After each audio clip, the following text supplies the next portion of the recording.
삼성전자에서 외국인들이 계속 이렇게 매수세가 들어오기 때문에 제가 볼 때는 당분간 지수는 크게 조정이 안 된다. 이 앞에 고점 넘어갈 가능성이 많습니다. 그러면 우리나라 종합지수 같은 경우는 한 4천, 한 5천 완전히 한 번 더 그래 될 가능성이 많습니다.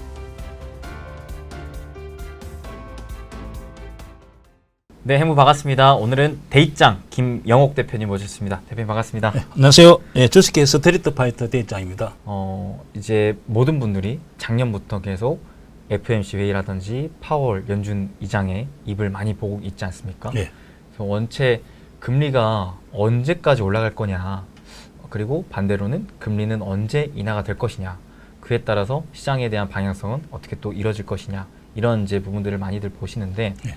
최근에 이제 발표를 보니까 하반기 때 좀 금리 추가적인 인상에 대한 가능성이 있다, 이런 얘기가 나오고 있더라고요. 혹시 뭐 그에 따라서 하반기 때 증시가 좀 하락할 만한 가능성도 있다고 보실까요? 일단 우리나라는 미국 영향을 지금 많이 받습니다. 미국의 주가가 상승에 따라서 한 0.9 그렇게 거의 동일하게 따라서 움직입니다. 그러면 결국 우리나라도 미국 나스닥이 움직임에 따라서 위로 가든 아래로 가든 그렇게 될 가능성이 많고, 우리나라 같은 경우 올해 경제 성장률이 원래는 한 1.8 이러다가 지금 1.3으로 이렇게 계속 이렇게 떨어지고 있지만은 현재 지수는 2200에서 한 2500 이렇게 지금 중반에 와 있습니다. 자, 그렇다면은 우리나라 과연 여기서 위로 갈 건지 아래로 갈 건지 좀 애매한데, 제가 볼 때는 미국 같은 경우 보면은 금리 인상이 2번 있고 파월 의장이 금리 인상 2번 한다.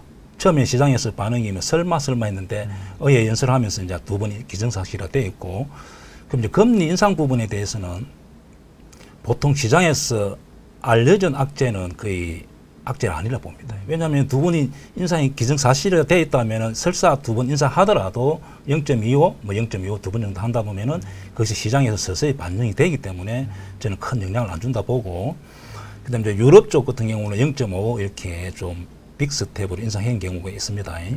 그리고 이제 나머지 하나는 실적입니다.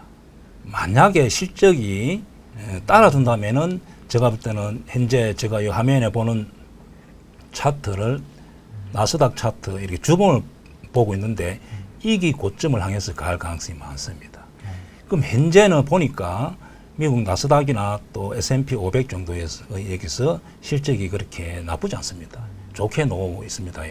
그렇다면 제가 볼 때는 위로 가지 않겠나. 또 설사 경기 침체가 만약에 올 가능성이 있다 이러면은 미국 또 아니면 유럽 또 중국 자 이런 데서 각 나라에서 대처를 해서 저는 경기 침체가 안 올 가능성이 많다. 자, 그렇게 보여준다면은 하반기 때 나스닥 같은 경우는 요 고점을 향해서 가지 않겠나. 그렇게 보여줍니다. 왜냐하면은 차트라는 것은 이렇게 매물대가 없이 나스닥 같은 경우는 공간이 완벽하게 열려 있잖아요. 자, 이렇게 돼 있다는 것은 많은 시장 참여자들이 쉽게 좋게 보고 있는 경우입니다. 만약에 이런 자리가 이렇게 매물이 저항이 있다면은 다수 시장 참여자들이 좋게 안 보는 거죠. 그래서 이런 자리가 위험하고, 현재는 제가 볼 때는 다수 시장 참여자들이 좋게 보고 있기 때문에 이런 차트가 만들어진 겁니다. 그래서 실적이 뒷받침 된다면은 제가 볼 때는 앞에 고점 향해서 갈 가능성이 있고, S&P 500 같은 경우도 이렇게 고점 향해서 갈 가능성이 많습니다. 자, 그러면 우리나라 차트를 일단 한번 보겠습니다. 우리나라 차트는 2200 정도 이렇게 자꾸 찍고 저점을 높이고 현재 올라오고 있습니다. 현재는 2500 오늘 보니까 2564 중반 정도 이렇게 했는데, 제가 볼 때는 여기서 크게 밀릴 가능성이 없다. 즉 미국이 나스닥이 위로 간다면 우리나라도 하반기 때 2700을 향해서 갈 가능성이 있다. 자, 그 이유는 우리나라 의외로 강한 이유는 현재 삼성전자가 이렇게 강합니다.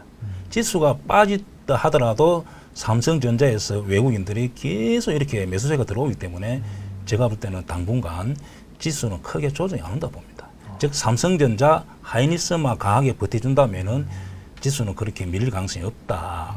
그렇다면은 현재 우리 투자자들은 조금 이렇게 침체를 겁낼 필요 없이 약간 좀 좋은 종목, 좋은 섹터를 선택한다면은 오히려 기회가 찾아온다 이렇게 보여집니다. 그러면은 일단 현재로서 가장 중요하게 봐야 될 게 아무래도 실적 발표겠네요. 그렇죠. 그럼 당장 2분기 실적 발표가 이제 또 앞두고 있지 않습니까? 예.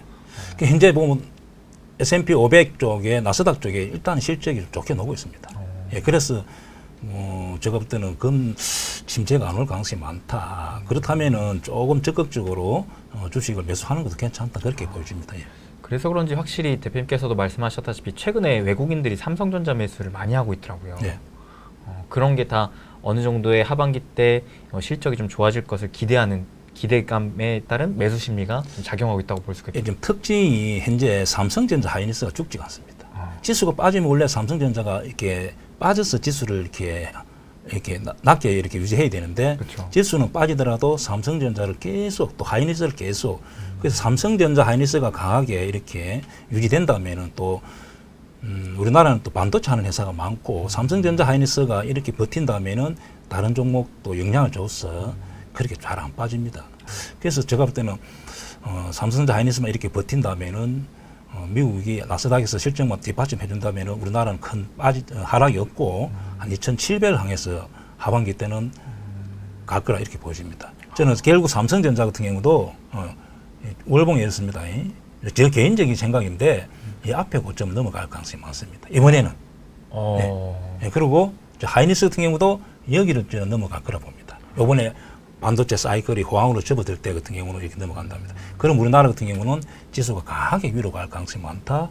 그렇게 제가 생각하고 있습니다. 이게 사실 많은 분들이 한창 우리가 코로나 이후로 유동성 장세가 펼쳐졌을 때 동학개미 운동, 속히 말해 그런 운동이 펼쳐졌을 때 많은 분들이 삼성전자를 엄청 많이 사셨잖아요. 예. 그때 한창 막 10만 전자 간다 이런 기대감에 사셨었는데 그분들이 이번에 진짜 반도체 호황기에 접어든다면은 원금 회복뿐만 아니라 수익권까지도 좀 기대할 수 있을 만한 흐름이 좀 연출될 수 있다는 거네요.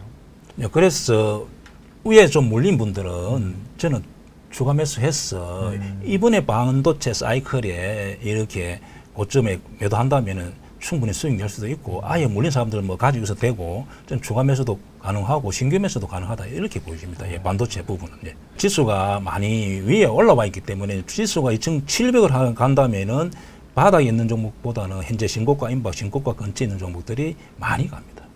예. 원래는 바닥에 있는 종목은 실적이 안 좋기 때문에 지금 비리비리 하고 있거든요. 그만큼만 하고 있기 때문에 차라리 신고가 임박 그런 종목들이 실적이 좋기 때문에 지수가 위로 간다면은 상승폭이 굉장히 많이 나옵니다. 저점에 있는 종목보다는 역배열되는 종목 하지 말라는 거죠. 현재 대형주 중에서도 역배열대가 있는 종목 많잖아요. 거의 다 실적이 지금 안 좋기 때문에 그런 차트를 만들고 있기 때문에 하지 말라는 거죠. 차라리 신고가 위주로 매매하는 게 맞습니다. 그런 종목들이 시장이 힘이 더 강하면 강할수록 오히려 더 계속 좋은 흐름을 이어줄 가능성이 높다라는 생각이신 거죠. 네, 이제 현재 보면은 클래시스라는 종목, 이제 미용 이제 이렇게 테마 실적이 다 턴돼서 이렇게 많이 가는데 이런 종목이 많이 갈 가능성이 많다는 거죠. 즉 제가 말했던 양지 차트에서 주로 매매하라는 겁니다. 이렇게 원택도 마찬가지고 이렇게 이런 종목 이제 얘는 엉킨 종목이고 이런 종목 위주로 매매하는 게 많이 갈 가능성이 많은 거죠. 현재 종합지수가 2,600 이렇게 2,500 중반에 와 있는데도 지수 차트가 역배열되어 있다는 것은 그 회사가 지금 실적이 안 좋습니다. 그러면 그 종목 매매할 필요가 없습니다. 그 종목은 지수가 위로 가더라도 올라오는 폭이 작고 차라리 신고가 임박 그런 종목들이 많이 올 가능성이 많다는 거죠. 대표님 클래시스라는 종목 현재 일봉은 이렇게 해서 저점에서 자꾸 양지 차트로 잘 가잖아요. 자, 이런 종목 역시 보면은 매출이 700억, 1000억, 1400억, 올해 추정치가 1700억. 계속 늘어나네요. 예. 그럼 당기순이익도 300억, 400억, 700억, 올해 760억. 자, 이런 종목을 가지고 있어야 된다는 거죠. 다른 종목도 하나 보겠습니다. 원택이라는 종목도 역시 마찬가지로 이렇게 양지에서 계속 가잖아요. 그럼 실적이 300억 매출, 500억 매출, 작년에 800억, 올해 1200억. 그리고 당기순이익도 적자에서 170억, 130억, 올해 400억. 자, 이렇게 이런 종목을 내가 가지고 있고 찍어봐서 이렇게 매출이 줄고 또 적자가 누적되어 있다면은 손절하는 게 맞습니다. 예, 그렇게 하면은 내 종목이 좀 빠르게 손절하는 게 맞습니다. 그래서 이걸 잘 화면을 잘 보는 게 아무래도 개인 투자자한테는 도움이 많이 될 겁니다. 근데 대표님 이 차트가 아무래도 신고가 종목 같은 경우에는 단계적으로 많이 올라가 있는 형태들이 많잖아요. 그런 상황에서 단기적인 고점에서 사는 게 좀 겁나하시는 분들을 위해 혹시 뭐 매매 팁 같은 게 있을까요? 실적을 믿죠. 자, 실적을 믿고, 자, 이렇게 보면은, 자, 매수 시점은 이렇게 위로 가더라도 이렇게 거래가 이렇게 확 죽을 때가 있습니다. 거래가 이렇게 확 죽습니다. 이때 매수해도 되죠. 그래서 원래 거래가 터지면 제가 이제 거래 압축이라 표현하는데 이렇게 거래가 터지고 양봉이 놓으면 매수 안 오고 이렇게 가다가 멈칫 거래가 죽을 때 매수. 그리고 자, 이런 종목 같은 경우는 대부분 종목들이 이렇게 올라올 때는 기관 또 펀드라든지 또 자문사 이렇게 외국인들이 이 회사를 방문해서 재무제표 이렇게 다 분석하고 올해 매출 계산서가 다 나왔다 보면 됩니다. 그리고 이런 종목 같은 경우는 이렇게 이 화면에서 이렇게 6개월 뭐 이렇게 찍어보는 거죠. 한 달, 이렇게 3개월, 또 이렇게 6개월. 자, 6개월 찍어도 이렇게 많이 가지고 있죠. 제가 한 1년을 찍어 보겠습니다. 여러분 한번 보세요. 400만 주, 400만 원 주. 많이 가 있죠. 그러면은 이런 종목이 실적이 이렇게 좋고 그러면은 이런 자리, 왜냐면 저 앞에 자기들이 400만 주, 400만 주 더 사가 있겠죠. 그러면 이 회사가 계속 실적이 턴되고 이러면은 이렇게 눌러줄 때 실적을 믿고 사면 되는 거죠. 예. 그래서 이런 자리가 항상 개인들은 이렇게 양지로 바뀌고 실적이 턴되는 종목으로 매매하는 게 맞습니다. 확실히 실적이 계속적으로 안정적으로 증가하고 있는 종목 가운데 네. 단기적으로 거래량 동반한 급등할 때 말고 따라가지 말고 네. 거래 압축, 거래가 예를 들어서 100만 원 터졌다가 또 한 20, 30만 원 이렇게 죽을 때였습니다. 그러면은 따라가고 누굴 믿냐? 기관하고 외국인들이 저렇게 몇백만 원 사가 있잖아요. 그러면 그 사람들은 그 친구들은 계산서가 나왔기 때문에 또 물량을 털어야 되잖아요. 그래서 털 수도 없기 때문에 계속 위로 갈 가능성이 많죠. 그런 종목 위주로 매매하고 항상 역배열 엄지 차트는 보면 안 됩니다. 예. 혹시 이런 비슷한 흐름에 대표님께서 하반기에 좀 주목하고 계신 특별한 업종 종목들이 있을까요? 저는 일단은 이렇게 기아차, 현대차, 자동차 섹터를 좋게 봅니다. 자동차가 현재 실적이 제일 턴되고 있고 조선주가 턴되고 있습니다. 맞습니다. 그러면은 지수가 위로 간다면은 자동차 섹터가 많이 갈 가능성이 많습니다. 자, 현대차 같은 거 보면은 이렇게 밀리다가 먼저 현대차가 많이 오르고 지수가 오르다가 보니까 좀 조정이 왔다가 현재 다시 이렇게 위로 가고 있는데 제가 볼 때는 하반기 때 이걸 넘어서 갈 가능성이 많습니다. 기아차도 역시 마찬가지고 현대차 그리고 자동차 이제 부품주 같은 경우는 좀 회사가 작은 경우는 본인 스스로 이제 공부를 해보고 실적을 잘 분석해야 되고 제가 볼 때 현대위와 자 이런 종목 만도, 현대글로비스 그리고 한원 시스템 자 이런 종목 같은 경우는 위로 많이 갈 거라고 봅니다. 현대그룹주의 최근의 흐름들이 다 좋네요. 그렇죠. 이 현대차, 기아차가 워낙 실적이 좋다 보니까 위로 저는 더 많이 갈 거라 봅니다. 예. 그래서 여기를 넘어가고 그럼 요 앞에 몰린 분들은 계속 보유하고 있고 매수 단가 높다면은 요 부분에서 좀 단가를 낮추는 추가 매수도 괜찮다 그렇게 보여집니다. 이 종목. 최근에 외국인 수급들은 어떨까요? 이렇게 돼 있다는 것은 수급이 압도적으로 들어오고 있다는 뜻입니다. 차트가 역배열되는 경우는 거의 개인들만 사고 있습니다. 예. 그리고 이렇게 보면 이게 현대차 보면은 자 6개월 찍으면은 외국인이 700만 주, 예를 3개월만 찍어 보겠습니다. 3개월 이렇게 300만 주, 또 기관이 사고 있잖아요. 그러네요. 그리고 차트가 이렇게 돼 있다는 것은 자기들이 많이 가 있는 경우, 기관하고 외국인이 많이 가 있을 때는 이런 차트가 만들어지고 반대로 이렇게 엄지 차트 역배열되면은 개인만 사고 있고 기관하고 외국인은 계속 매도하고 있다 보면 됩니다. 그리고 이제 조선주도 저는 하반기 때 좋게 봅니다. 조선주 한번 보겠습니다. 자, 조선주 같은 경우는 한국 조선해양 이렇게 이제 많이 올라왔습니다. 그죠? 월봉 한번 보겠습니다. 이렇게 시세를 한번 주고 주봉 이렇고 조선주 특징이 제조업은 이렇게 납품하면 영업이익이 뭐 5% 10% 이렇게 정해져 있잖아요. 조선주는 좀 이렇게 폭발적으로 순이익이 늘어날 가능성이 있는 특징이 있습니다. 그래서 지금까지 계속 적자를 보다가 1분기에 거의 흑자를 돌렸습니다. 그러면 앞으로 고부가 가치 선박을 많이 수주해가 있기 때문에 제가 볼 때는 하반기 때 이렇게 실적이 더 좋아지기 때문에 조선주 같은 경우는 보유라면은 내년 초반까지 가져가는 것 같습니다. 중간에 그냥 안 봐도 될 것 같습니다. 그러면 지수가 위로 간다면은 조선주는 더 위로 갈 가능성이 많습니다. 현대중공업도 현재 이렇게 잘 가고 있습니다. 현대미포조선 정도가 그동안에 많이 뭐 1분기는 적자 나왔지만은 흑자로 돌아서기 때문에 현대미포조선, 삼성중공업 정도 같은 경우는 약간 눌러줄 때 따라가도 충분히 수익 주지 않겠나 이제 그렇게 보여집니다. 그리고 이제 또 제가 또 좋게 보는 종목은 LG전자. 자, LG는 한번 보겠습니다.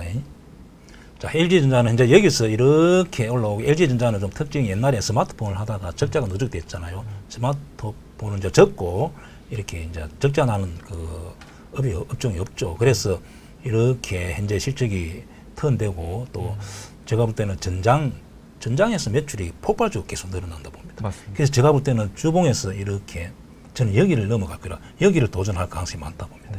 그러면은 기존의 현재 보유자들은 그냥 가지고 있어도 되고 아니면 저 앞에 물린 분들은 또 약간 눌러줄 때 추가 매수해서 좀 장기로 가지고 있으면 될 것 같고 조선, 그다음에 LG전자, 그다음에 자동차 부품, 자동차 회사. 그래서 이 건설 기계주도 현재 각 나라에서 이렇게 포크레인이 막 팔리고 미국 같은 데도 두산 바퀴에 포크레인이 막 없어서 못 판다더라고요.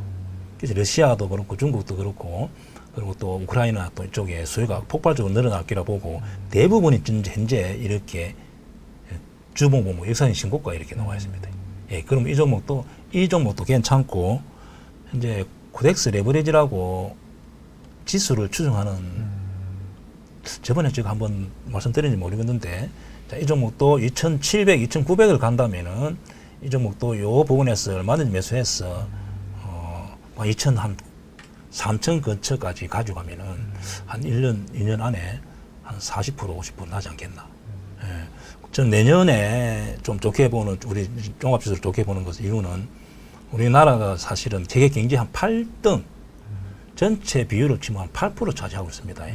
그래서 MSCI 지수라는 것은 거기에 편입되면은 각 경제의 어떤 그 규모에 따라서 펀드 자금이 들어옵니다. 근데 현재는 우리나라 자금이 한 3%밖에 안 들어왔습니다. 경제는 세계 경제 8% 차지하는데 3%밖에 안 들어와요. 그래서 만약에 MSCI 지수에 편입된다면은 한 8% 정도 들어오기 때문에 학자들마다 뭐 한 다른데 지수가 한 3,500, 5,000까지 간다는 사람이 있습니다.